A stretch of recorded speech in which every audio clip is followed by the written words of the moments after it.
Hey there! Did you know Baker's always gives you savings and rewards on top of our lower-than-low prices? And when you download the Baker's app, you'll enjoy over $500 in savings every week with digital coupons. And don't forget fuel points to help you save up to $1 per gallon at the pump.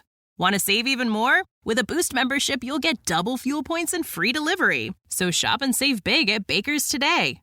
Baker's, fresh for everyone. Savings may vary by state. Restrictions apply. See site for details. This episode is brought to you by Pepsi Wild Cherry. Pepsi Wild Cherry is bursting with delicious cherry flavor and a sweet, crisp taste that gives you more to go wild for. Getting wild may look different these days, but whether it's opting for a solo Friday binge watch or a big night out, everyone can indulge in their wild side with Pepsi Wild Cherry. Also available in zero sugar. So grab a Pepsi Wild Cherry and get wild.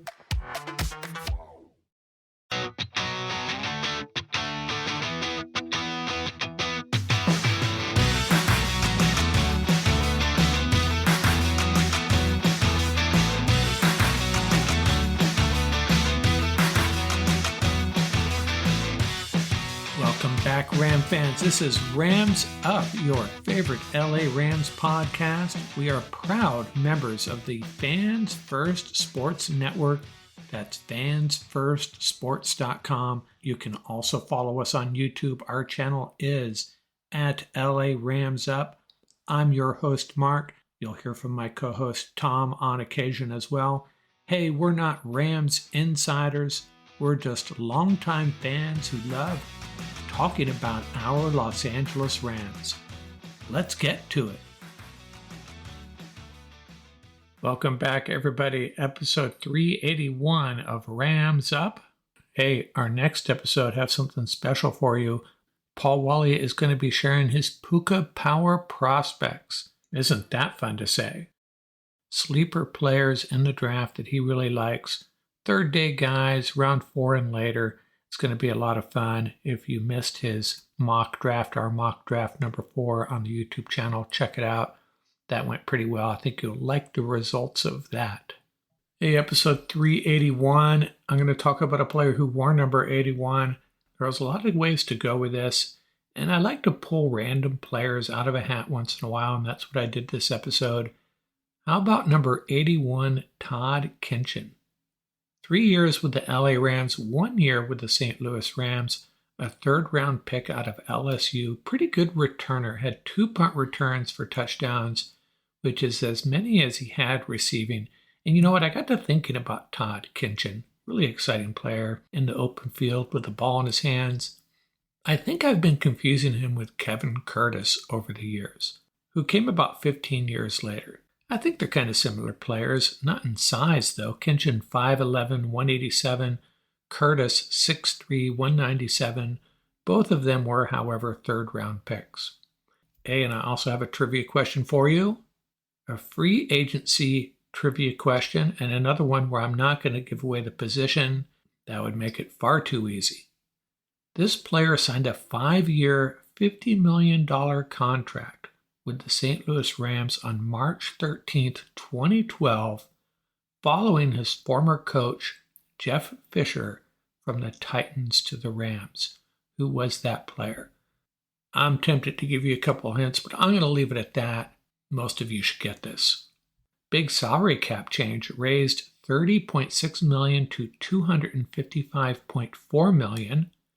The Rams salary cap is actually higher than that due to a rollover of almost $8 million, $263 million cap for the Rams, leaving them with $52 million in cap space. That's according to Spot Track. Now, the first reaction is, as a Rams fan, hey, this is good news. Now they can go out and maybe trade for one of these top edge rushers if they get tagged, or if they hit free agency, go ahead and sign them. They can retain Kevin Dotson and Ahkello Witherspoon. They're just going to have all the money they need to get done what they need to get done. But there's an other side to this. Remember, there were a lot of teams that were strapped up against it, even in the red as far as the salary cap, and this gives them a reprieve. So whereas before this increase, the Rams were one of the top teams as far as cash availability during the free agency period, They still are, but now a bunch of these other teams now actually have some money to spend, whereas previously they did not. But then some of these teams may just use this reprieve to get their house in order, not going to go out and spend it immediately. So that remains to be seen. Which of these teams that now suddenly have a little bit to spend are going to spend it, and which ones are just going to kind of use this as an opportunity to get their house in order without spending big, at least this year. May come down to which teams are in win now mode, 49ers and the Rams perhaps, and which ones are not. As free agency approaches, I thought I'd take a look at free agents the Rams have signed in this early signing period, going back to 2012. They haven't had a lot of success with free agent signings over the years. They really haven't. In 2012, they signed center Scott Wells, wide receiver Steve Smith. You know what? I don't even remember that. I really don't. They also signed the answer to my trivia question. I will withhold that here.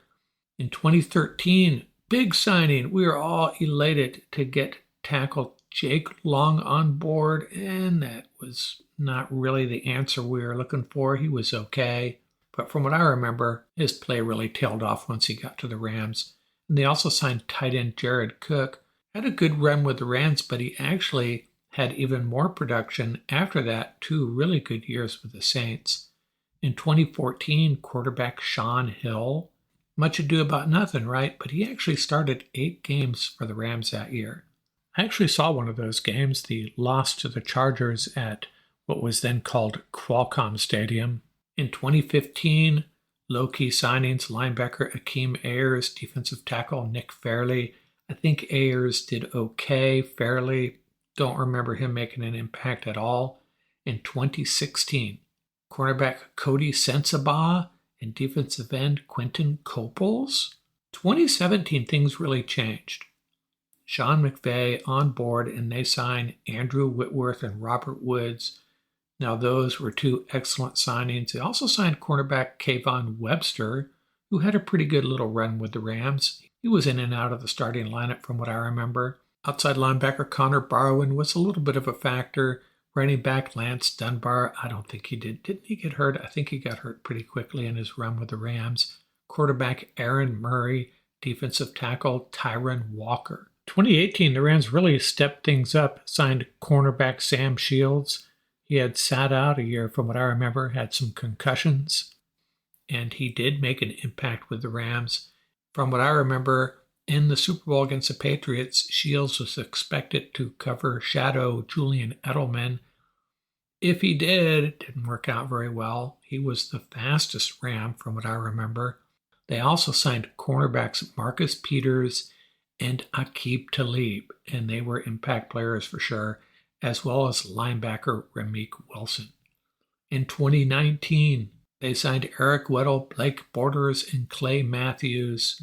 Weddle was a real contributor on the defense. He was the answer to a recent free agency trivia question. Number 2 in the Rams on tackles that year. Blake Bortles, a decent backup, I guess. Clay Matthews, he played well, but that was just a down year for the Rams as they missed the playoffs.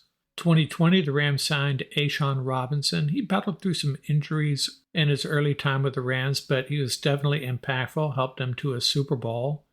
And then in 2021, the Rams signed Deshaun Jackson. Rams were on the way to the Super Bowl, but Deshaun Jackson didn't know that and wanted out, and the Rams obliged. And in 2022, Bobby Wagner and Allen Robinson. Another off year for the Rams. Wasn't Bobby Wagner's fault. He played well. Allen Robinson just wasn't a good fit. And in 2023, DeMarcus Robinson, Royce Freeman, Ahkello Witherspoon traded for Kevin Dotson, and that was that. So just a reminder, we like to get excited about free agency, but most years doesn't really amount to much from the Rams' perspective. I think this might be different. I think the Rams are going to make a little bit of a splash. I'd be happy if they just kept a few of their own and maybe went out and signed an edge rusher and maybe a cornerback. Hey, I'll get you caught up on a few mock drafts that recently popped.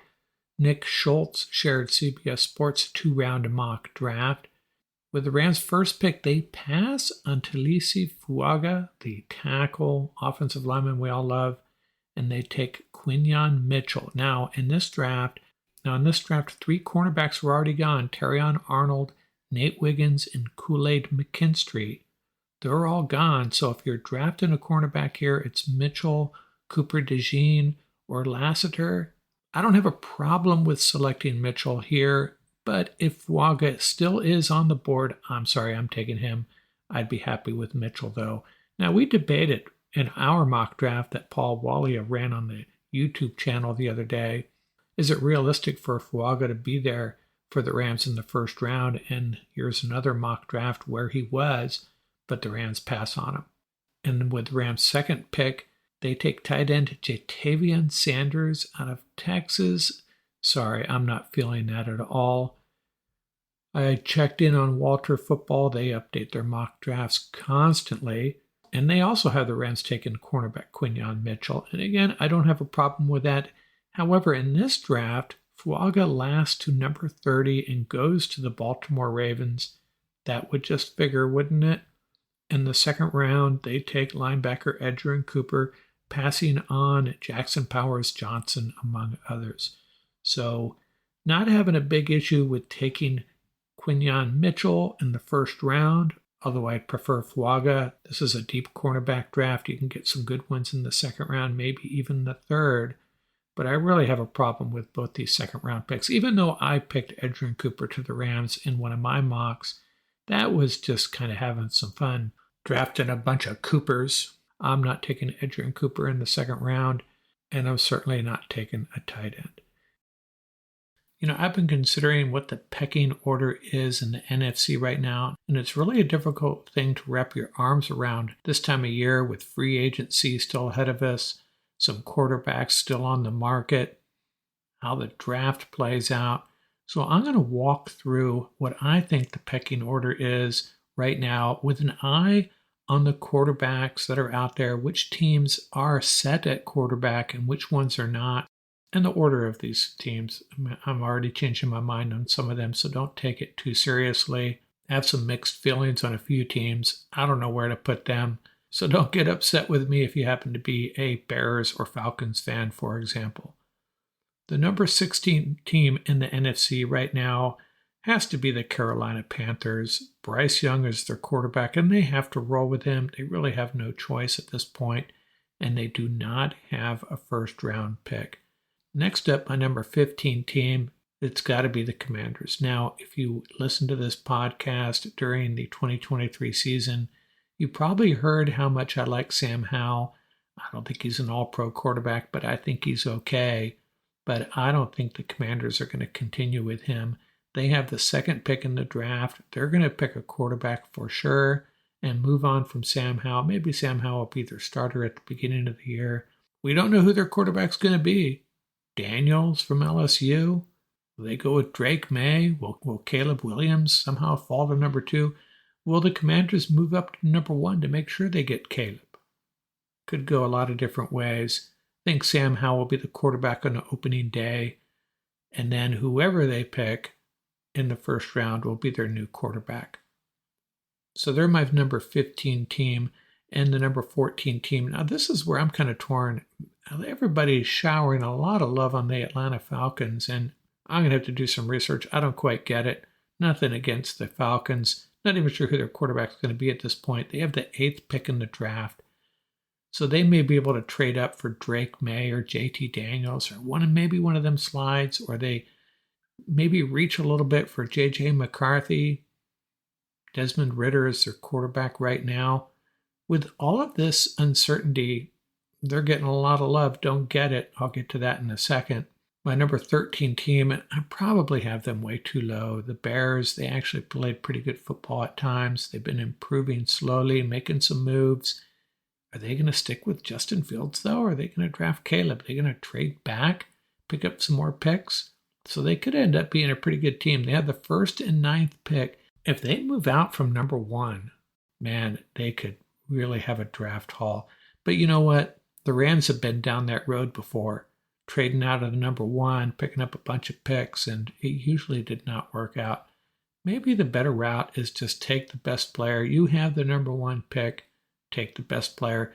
Although maybe they should stick with Fields. That's probably what I would do. I know I'm contradicting myself in 2 sentences, but there you have it. That's the dilemma of being an NFL general manager. My number 12 team is the Seattle Seahawks, rolling with Geno Smith and a new coach. Not real excited about this team. Seahawks have the 16th pick, so they'll be able to get a good player. My 11th ranked team in the NFC, the New York Giants. They have the number 6 pick in the draft. I assume they're going to stick with Daniel Jones. He's got all that money coming to him. Maybe it'll be Jones to Odunze next year. Giants not getting a lot of love from the media, but remember, they were decimated by injuries last year. They could bounce back. My number 10 team, the Arizona Cardinals. They have the 4th and the 27th pick. How does Kyler Murray to Marvin Harrison sound? My number 9 team, the Minnesota Vikings, and that's assuming, I guess, that they bring Kirk Cousins back, but are they going to be able to? Bit of an unknown. They have the 11th pick in the draft, so they could reach for a quarterback. Another team that could draft J.J. McCarthy, I suppose, or try to move up. My number 8 team, the Tampa Bay Buccaneers. No idea who their quarterback is. Is Baker Mayfield going to return? They have the 26th pick. My number 7 team, the New Orleans Saints. They're rolling with Derek Carr, obviously.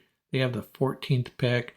Team that always seems to be competitive, always puts a pretty good defense out there. My number 6 team, sliding a little bit, the Philadelphia Eagles. They're obviously set at quarterback with Jalen Hurts. They have the 22nd pick, but man, lots of weird stuff going on in that clubhouse. My number 5 team, the Green Bay Packers. They're set with Jordan Love. They have the 25th pick. Really good young team on the rise.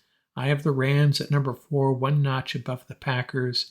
I think they're overall a better team, better quarterback, better coach, and probably going to improve more this offseason than the Packers do. The Rams have the 19th pick.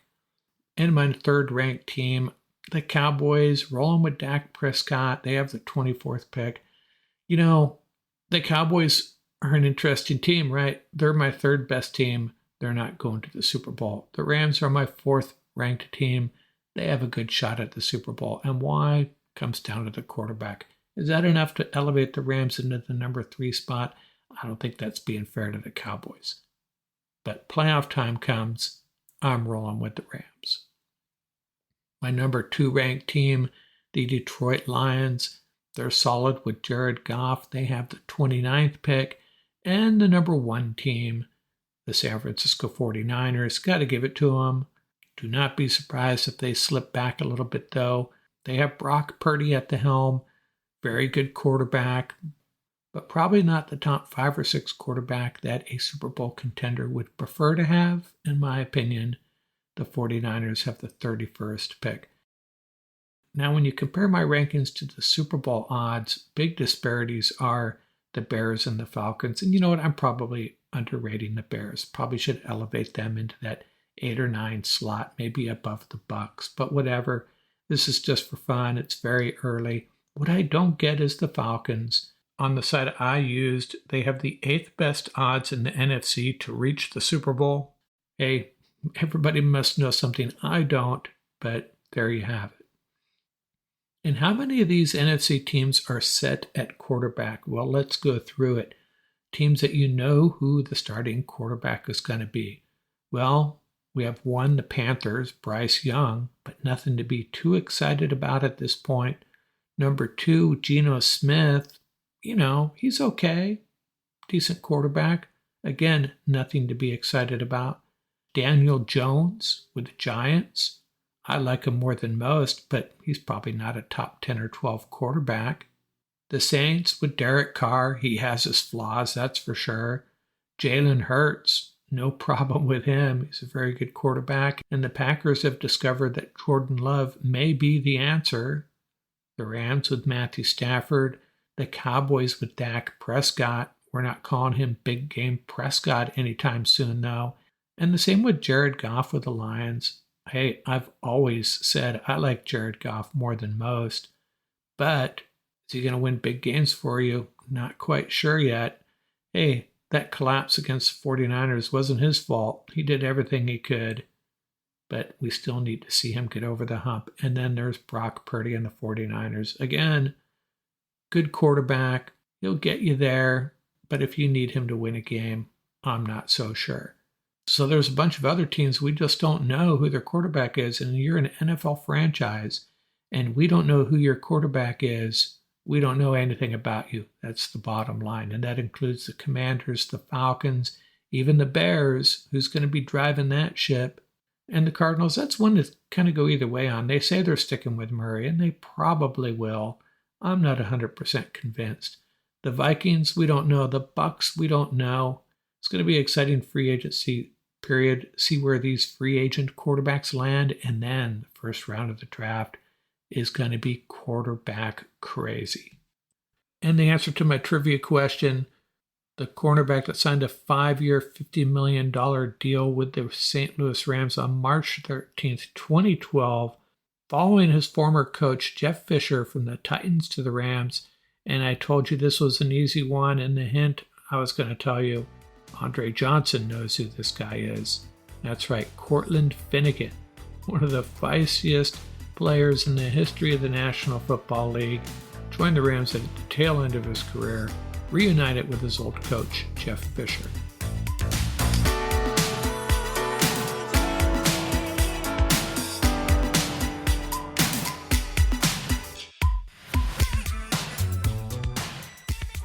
That's going to do it for this episode. Remember, you can reach us at ramsuppodcast@gmail.com. And don't forget about our YouTube channel. Our handle is at laramsup.com.